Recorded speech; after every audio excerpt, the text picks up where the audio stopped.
Bonjour les amis, content de vous retrouver aujourd'hui dans cette vidéo. Je vais vous montrer mon atelier avec tout le matériel que j'utilise, du pinceau aux peintures, au pochoir, tout ce que je peux utiliser, tout ce qu'il vous faudra pour réaliser des toiles dans mon style. Et ainsi ensuite je vous présenterai un tutoriel d'une peinture que j'affectionne beaucoup et précédé d'explications du matériel qu'il vous faudra pour réaliser cette toile. Allez, tout de suite, c'est parti, le matériel que j'utilise. Donc pour les peintures, j'utilise principalement, on va dire 90% dès que je peux, je prends la marque Amsterdam, c'est vraiment c'est ma marque fétiche. J'adore le nuancier, j'adore la texture de la peinture. Ils ont des couleurs qui sont quand même très pétantes, très flashy un peu parfois, mais moi par rapport à ce que je fais, c'est ce que j'ai besoin. Enfin, ils font pas que des couleurs fluo, hein, bien sûr, pas du tout. Mais ils font leurs couleurs, ils ont un bon rendu, quoi. Elles sont pas comme certaines marques où on peut dire qu'elle est coupée à l'eau. Là, on l'étale, elle est bien, elle est homogène, elle est opaque, elle a une bonne texture, très bonne peinture. Acrylique, Amsterdam. Je vous le recommande. Donc sinon, je prends également un petit peu de la PBO. Je peux parfois utiliser la marque aussi System 3 et Graduate de Daler Rooney. Ça marche aussi. Bon, après là, le nuancier, il est un peu limite à mon goût, hein. Donc c'est pour ça que je ne prends pas spécialement. Également la marque aussi Phoenix. Elle n'est pas très connue, mais elle est pas mal. Ils ont quelques couleurs que je trouve pas ailleurs en fait. Chez Amsterdam, ils font en plus des couleurs, donc ça c'est un rouge de perle. Et ça c'est excellent, enfin c'est excellent, c'est vraiment atypique quoi. On étale du blanc, un peu du blanc métallique brillant, comme de la nacre un peu, comme ce qui est un peu dans une huître par exemple, un petit peu, ça fait des reflets comme ça. Et du coup là on est sur des reflets un peu rouges. Et il existe aussi en bleu, vous voyez. Ils font aussi, bon, ils font de la couleur or aussi, hein, qui est... pareil, je l'ai testé également chez PBO, par exemple, je vais vous le montrer. Voilà, alors je sais pas si on voit un peu la différence. Donc chez Amsterdam, ils en ont deux, ils ont le or clair et le or foncé. Chez PBO, il n'y a pas le choix. Mais une fois que c'est sec, les reflets de l'or de ceux-là, là, ils reflètent vraiment, suivant le reflet du soleil sur la toile, on voit vraiment que ça brille, ça donne vraiment un aspect or, tandis que lui, malheureusement un peu moins. Donc je vous privilégie cela. Ensuite, ils ont aussi la couleur métallique, hein. Bon, c'est toujours dans le même esprit que la couleur or, hein, mais elle fonctionne très bien, elle est très métallique. Et par contre, chez PBO, ils ont des couleurs qui sont sympas qu'ils n'ont peut-être pas ailleurs. Par exemple là c'est du bleu turquoise iridescent, enfin non, il est pailleté, enfin pas les pailletés mais il est regardez, c'est pas très net ça. Vous devez voir quand même un peu que ça c'est pas un bleu habituel. Et c'est pas mal aussi, ça fait des jolis effets aussi, c'est sympa. Un bon rangement de ces tubes, c'est beaucoup plus appréciable quand on travaille. Donc moi je les ai rangés par dégradé, hein. Enfin j'ai suivi les couleurs, après le jaune, orange, rouge, rose, violet, bleu et vert. Voilà, donc ils sont très bien organisés, c'est vraiment appréciable. J'ai pas toujours eu un atelier comme ça et aussi bien rangé, mais vraiment à chaque fois que j'arrive c'est beaucoup plus inspirant. Et puis quand on rentre dans le cœur de la toile, on est tout de suite opérationnel parce qu'on a tout sous la main. Et ça c'est super pratique. Par contre je vous dis pas, à la fin de la peinture, il manque la moitié des tubes, il y en a de partout autour de ma toile, les couteaux c'est pareil, les pinceaux, tout est sale, mais la toile est belle, il n'y a plus qu'à ranger.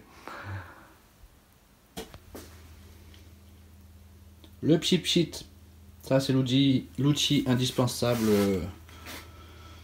pour l'acrylique. Je m'en sers dès que je mets sur ma palette la peinture, je peux pchiter pour la rendre plus fluide, pour pas qu'elle sèche, pour faire des effets. Non, ça c'est. On a toujours un petit peu besoin d'eau à pchiter, pas en grosse quantité, donc c'est parfait. Un petit pchit comme ça, c'est tout à fait ce qui est adapté à la peinture acrylique. Voilà. Les contenances, ça va dépendre un peu de votre utilisation. Moi, ce que j'aurais envie de vous conseiller, si vous débutez ou si vous voulez essayer des nouvelles marques, les petits échantillons comme ça de 20 millilitres, donc c'est très petit, hein, vous faites pas grand chose avec, mais pour faire un ou deux tableaux, ce qui est intéressant, c'est que ça s'achète pas, enfin on peut les acheter à l'unité, mais on peut aussi les acheter dans un pack où il y en a 24 ou 40 dedans, et on a un petit peu tout le nuancier, et ça c'est intéressant, ça permet de vraiment voir la couleur, comment elle rend sur le... Parce que bon, là on la voit comme ça, on a le numéro, la référence, par exemple 572, et c'est du bleu primaire, donc tout simple. Mais tant qu'on l'a pas utilisé sur la toile, on se rend pas vraiment compte quand on le mélange avec du blanc, comment il réagit. Tous les bleus primaires ont pas, avec du blanc, réagissent pas tout à fait pareil.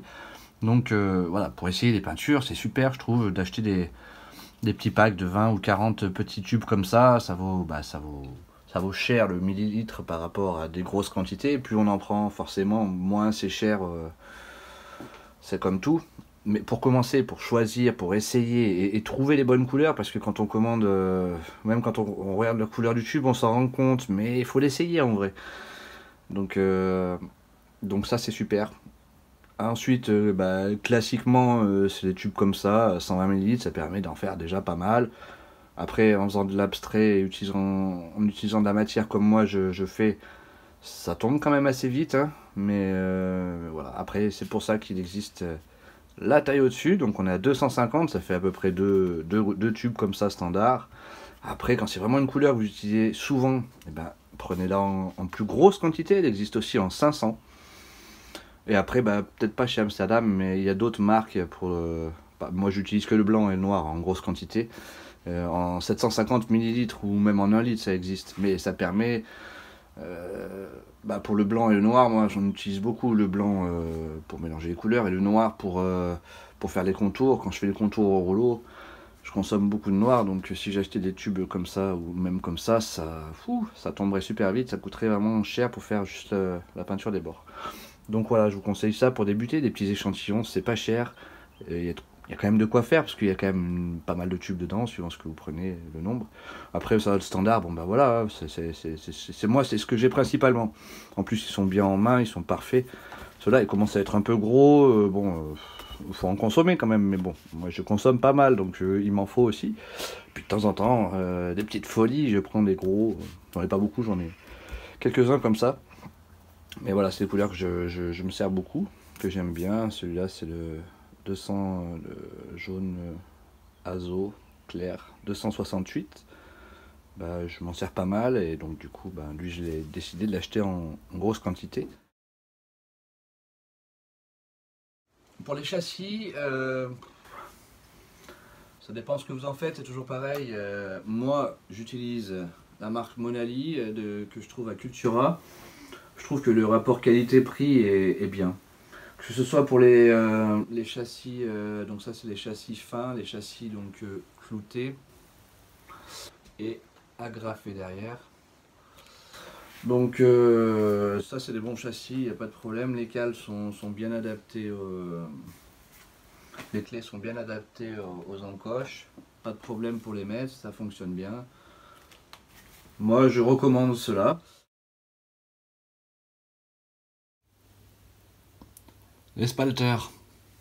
Alors là, ça c'est vraiment l'outil indispensable pour estomper les fonds, pour faire des fonds tout simplement, hein, pas forcément estomper, mais voilà, il y a plusieurs sortes également. Là c'est assez important d'en prendre un qui vous convienne. Moi je le prends en géant des Beaux-Arts celui-là. C'est la marque Léopard je crois. On ne voit pas trop, c'est une édition Léopard. Édition Léopard. En tout cas, j'ai trouvé au Géant des Beaux-Arts. Vous voyez le manche, la couleur un peu léopard. Ceux-là, ils ont une durée de vie indéfinie. Si on les lave, quoi. Bon, des fois, ils sont un peu plus rugueux, un peu plus abîmés, mais là, c'est parce que je les ai un peu laissés. trop longtemps, mais ceux-là, pour vous dire, ils doivent avoir peut-être 6-7 ans. Oh, peut-être pas, j'ai peut-être changé, mais honnêtement, ils sont vieux. Ils sont vieux. De temps en temps, j'en rachète des nouveaux, parce que c'est toujours agréable. Un spalter neuf, c'est vraiment doux. Mais bon, du moment qu'il n'y a pas de pâté à l'intérieur de peinture, ça pose pas de problème.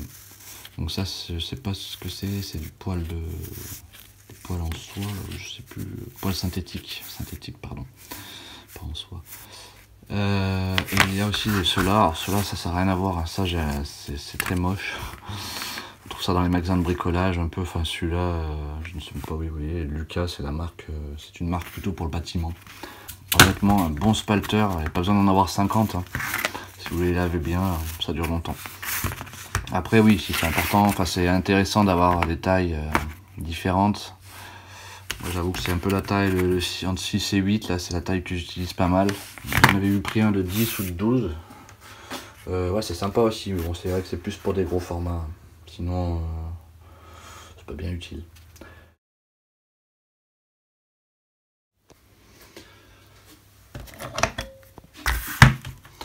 Donc voilà, ça permet, vous savez, de faire des effets, d'enlever de la peinture aussi également par endroits, soit par alternance, soit mouvement. Vous pouvez aussi écrire avec, ça enlève la peinture. Et après, vous pouvez revenir faire des glacis dessus une fois que c'est sec. Ça ouvre des possibilités.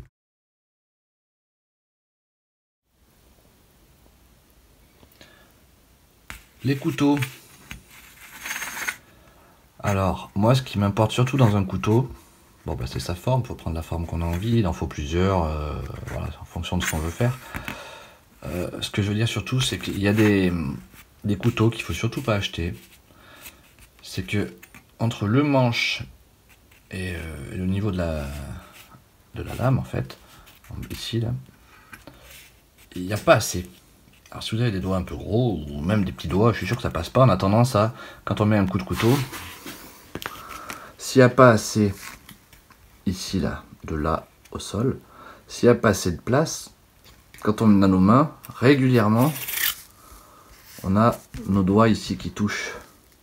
Et du coup, on touche la peinture. On s'en met plein les doigts. Et on abîme ce qu'on a fait sur la toile. Donc après, on est des fois obligé de tenir voilà, du bout des doigts. Et non, pourtant, on a envie d'avoir une bonne poigne pour être à l'aise, pour faire le mouvement qu'on a envie. Donc, regardez bien cette hauteur. Souvent, sur ceux qui sont pas très chers, la hauteur est pas suffisante. Au niveau des couteaux, bon, il y en a plusieurs tailles. Des spatules, des pointus, des petits, des longs, des fins. Donc moi, j'utilise principalement celui-ci et celui-là. Celui-là est petit, il passe partout, mais il est un peu trop large en bout par rapport à celui-là qui est, j'aime bien, il est beaucoup plus précis avec cette pointe. Et celui-là, il est pas mal aussi parce qu'il est plus grand, ce qui permet de faire des courbes comme ça, beaucoup plus épaisses.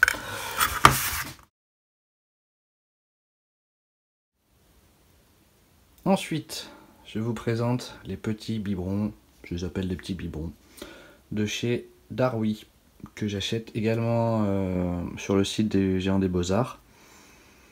Ça doit coûter dans les 4 €, des fois c'est en promotion à 3 €, un truc comme ça. Voilà, donc c'est pas excessif, il y a quand même de quoi faire. Le problème de ça quand même, c'est que ça se... Je vais vous l'ouvrir. C'est qu'au niveau de l'embout, ben, il n'est pas facilement démontable et il se bouge très vite. Une fois qu'on l'a ouvert, le trou est tellement fin que ça se rebouche très vite, quoi. Donc faut pas trop l'ouvrir, quoi. Et quand on l'ouvre, faut vite, faut pas qu'il y ait trop d'air en fait. Faut toujours. C'est pour ça que je sais pas, moi je les laisse toujours à l'envers. Alors je sais pas si c'est si ça fait du bien pour pas que ça se bouche. Il me semble que ça y fait un peu, mais bon, ça, c'est quand même délicat. C'est rare que j'arrive à la fin sans avoir le truc complètement bouché, quoi. Voilà, donc toujours pareil, il y en a une petite gamme, il y a la gamme brillante et la gamme mate. On n'a pas tout à fait les mêmes couleurs. Les couleurs sont pas toujours exceptionnelles non plus, mais bon, le fait qu'elles soient en stylo comme ça, c'est vraiment pratique. Voilà, j'ai continué un petit peu avec du matériel que je me sers pas vraiment, mais ce sont des encres. Ça, c'est un exemple de collage papier. Et d'encre justement, donc enfin des effets d'encre, hein. Un des effets qu'on peut faire avec l'encre, ça fait ce genre de choses un peu, on mouille, on balance de l'encre dessus, l'encre va de partout où il y a de l'eau, on peut en enlever, on peut effacer, enfin on peut tamponner l'eau, ça enlève un peu la peinture, on peut en remettre, voilà, avec les encres, fait des petits effets comme ça. Bon, c'est pas ce qui se fait vraiment avec les encres, hein, mais moi j'ai utilisé comme ça parce que bon, c'était pas. J'étais là pour tester les encres, donc je l'ai testé comme je le sentais, voilà.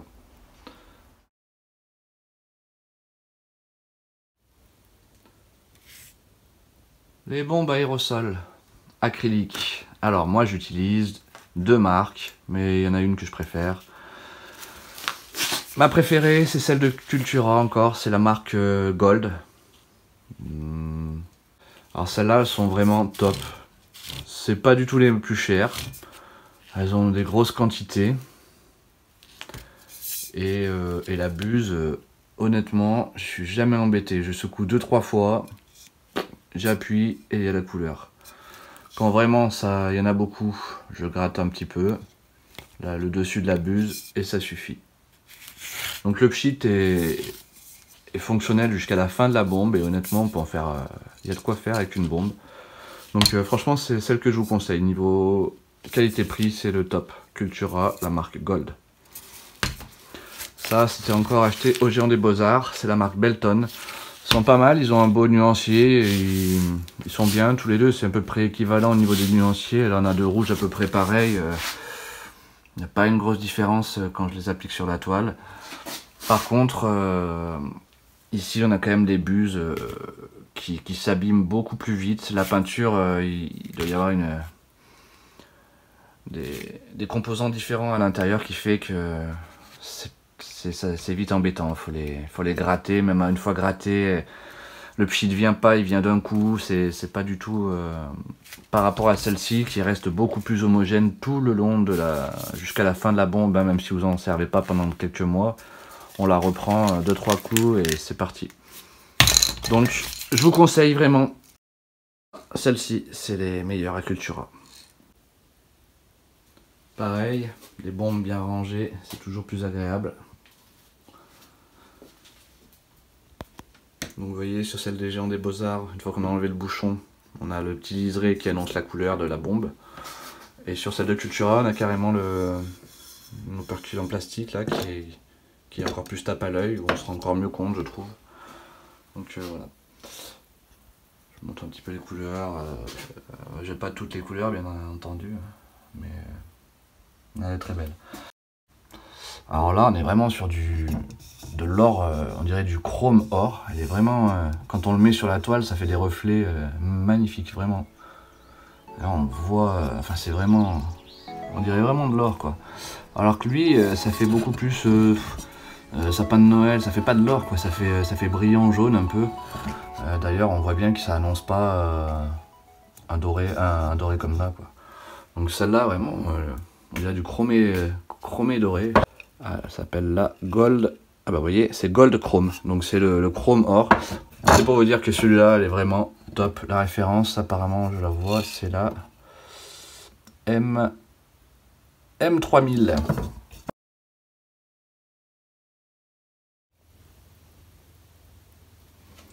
Quelques petits pots avec pinceau, brosse, voilà, pas besoin d'en avoir beaucoup pour faire les peintures dans mon style. Voilà, j'utilise également donc ça c'est également des pinceaux silicone avec des embouts différents. On ne sert pas non plus beaucoup, mais ça peut faire des effets. Pratique, un petit rouleau qui me sert à rouler mes tubes quand je suis sur la fin pour facilement récupérer tout ce qu'il y a dedans. Une brosse pour faire des petits effets de gouttelettes parfois. J'utilise des Posca noir et blanc pour ma part, pour tout ce qui est signature. Je le faisais avant au pinceau très fin, mais honnêtement c'est plus pratique et plus rapide au Posca. Voilà. Ensuite les rouleaux de scotch, important d'en avoir au moins un si on veut faire aussi des effets pour masquer des parties. Pas peindre dessus cette partie, on peut utiliser du scotch. J'utilise également des petits bouts de rouleau en fait que j'avais coupé. Ça permet de faire des ronds. On met de la peinture dessus, on tourne et ça fait un rond avec des effets de couleur comme un peu une sphère. Voilà, pratique d'en avoir un petit peu. Ça c'est l'objet magique que j'utilise souvent, enfin plus trop maintenant mais beaucoup avant. Ça te fait des périodes aussi. En fait c'est quelque chose, c'est une plaque en fait qui a cette texture là. En fait ce sont des fonds de tiroirs de casseroliers, des casseroliers de cuisine, voilà. Donc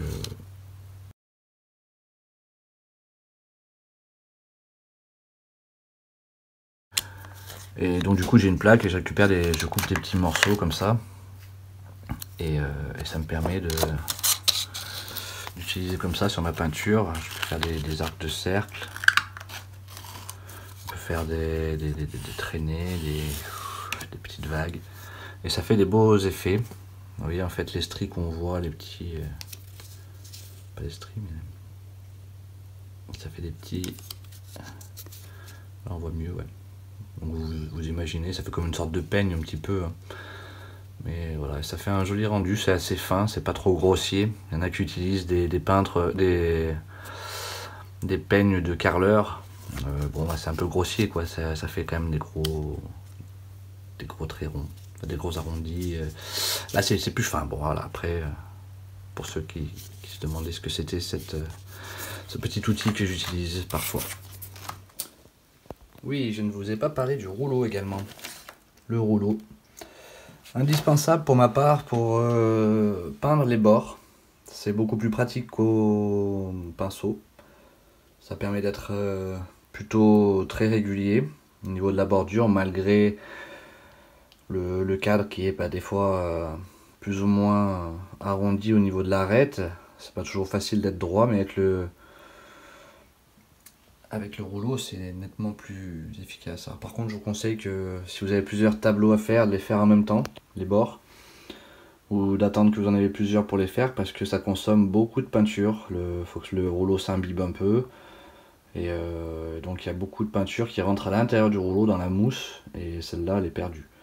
Donc une fois que le rouleau est imbibé, si vous en avez plusieurs c'est plus intéressant. Également ces petites mousses, pinceau mousse, ça je m'en sers pour vernir. Donc au fil du temps j'ai essayé différents produits. J'ai essayé sur les Liquitex qui fonctionnent bien, mais il y a un jet qui est puissant. Faire attention, c'est un coup à faire des coulures, mais sinon il fonctionne bien, hein. J'ai testé donc depuis peu les vernis Liquitex liquide. Donc je les ai essayés au pinceau et au pinceau mousse. Donc je préfère au pinceau mousse, parce que le pinceau on arrive plus facilement à voir les traces de poils du pinceau. Tandis que le pinceau mousse c'est quand même plus adapté, je trouve. Le résultat est meilleur. Par contre, alors je trouve que ça se dégrade très très vite. Moi je fais... et celui-là, moi je vais plus m'en servir. Il s'est troué, il s'est déchiré parce que bon ça serait une toile très lisse, mais souvent je vernis moi mes toiles abstraites et du coup j'ai beaucoup de relief et sur le relief ça accroche la mouche et ça la déchire. Et après bon ça laisse des fois des petits bouts de mousse sur le vernis, ce qui est très embêtant. Donc, et puis ça a tendance, je pense que le vernis est puissant, il attaque un peu. Après, ça part un peu en poussière dessus, même s'il y aurait moins que ce soit du vernis qui soit resté. Mais il sèche très vite aussi. Alors, il est délicat à appliquer, hein. Donc, je le fais bien à la lumière pour bien voir où on est passé. Je le fais toujours dans le même sens, avec le pinceau mousse. Et il faut essayer d'être régulier et surtout être très rapide. En même temps qu'on étale, il faut rajouter du produit régulièrement, étaler, tac, tac. Et faire ça rapidement, proprement et surtout de façon régulière, sinon vous allez avoir des coulures ou des traces. S'il y a un endroit où vous en êtes là et vous vous rendez compte que là il n'y en a pas bien, si vous repassez, vous allez avoir une bande bien différente qui va se voir après au séchage par rapport à là et là. Donc faut passer en une fois, faut pas repasser après. Donc faut pas en oublier. Donc pour cela, avec une lumière rasante, il faut bien regarder les reflets et on voit bien où c'est que ça brille et où c'est que ça brille pas. Et on voit bien du coup où c'est qu'on est passé ou pas. Et ça permet de faire un beau vernis. Parce qu'un vernis, j'ai eu bousier d'étoiles avec le vernis. Donc il en existe du mat, du satin, du brillant et du ultra brillant. Moi j'utilise généralement le vernis brillant, il est suffisant. Après c'est sûr que si vous voulez encore plus de brillance, celui-là il est encore plus brillant. Les pochoirs. Les pochoirs, il y a les pochoirs, la base du pochoir, hein, c'est ça. Ça c'est le pochoir classique. Alors les pochoirs comme ça, moi je les trouve, on en trouve un peu partout maintenant. Hein. Moi j'en trouve souvent. Les premiers que j'ai achetés, je les ai achetés sur AliExpress. Le problème c'est le délai est très long et ça arrive pas toujours en bon état. Par contre, les prix sont souvent attractifs. Sinon, on peut les trouver sur Amazon, sur le site Etsy. Il y a plusieurs boutiques qui ont des pochoirs. Là, c'est pareil, c'est souvent des frais de port, hein, des fois qui sont un peu excessifs. Des fois, on arrive à des frais de port à 10 € pour une feuille A4. Pour un pochoir à 2 €, c'est dommage. Voilà, sinon on peut en trouver où? AliExpress, Amazon, hein, il y en a aussi, sur Amazon, hein, il y en a pas mal. Voilà, il faut chercher, il faut taper pochoir peinture, et puis on finit par trouver à peu près ce qu'on veut. Voilà, mais c'est pareil, il y a quand même, faut bien regarder, c'est des pochoirs qu'on croit qu'ils sont pas mal, et des fois, une fois arrivés, on se rend compte que ce sont pas terribles, ou il y a trop de petits détails qui font que ça se plie, ça s'enlève, la peinture bouche les trous. Enfin, suivant les pochoirs, ils sont plus ou moins adaptés, je dirais. Mais bon, voilà, si vous voulez des pochoirs, il en existe. Moi, j'en ai ma petite boîte, hein, les papillons que j'utilise parfois, des ronds. Il y a vraiment toutes sortes. Vous pouvez trouver vraiment plein de choses. Bouddha. En fait, vous tapez. Voilà, il y en a qui sont. Il y a du texte. Des visages, il y a vraiment plein de choses, des fleurs, des objets en forme de quelque chose. C'est pas mal aussi, ça permet de faire l'inverse du pochoir en fait, au lieu que ce soit l'intérieur qui soit rempli, et en fait on garde l'intérieur de la peinture, on met le pochoir et c'est l'extérieur qu'on vient couvrir. Donc c'est des fois pas mal. Vous trouverez ce genre de pochoir à Cultura. Il y en a plusieurs modèles, vous en trouverez d'autres. Il n'y en a pas non plus 50, mais peut-être une quinzaine de modèles dans ce genre de taille et de dimension. Après, rien ne vous empêche, pour des formes simples, dans un bout de plastique un peu rigide, de couper vous-même vos pochoirs. Hein.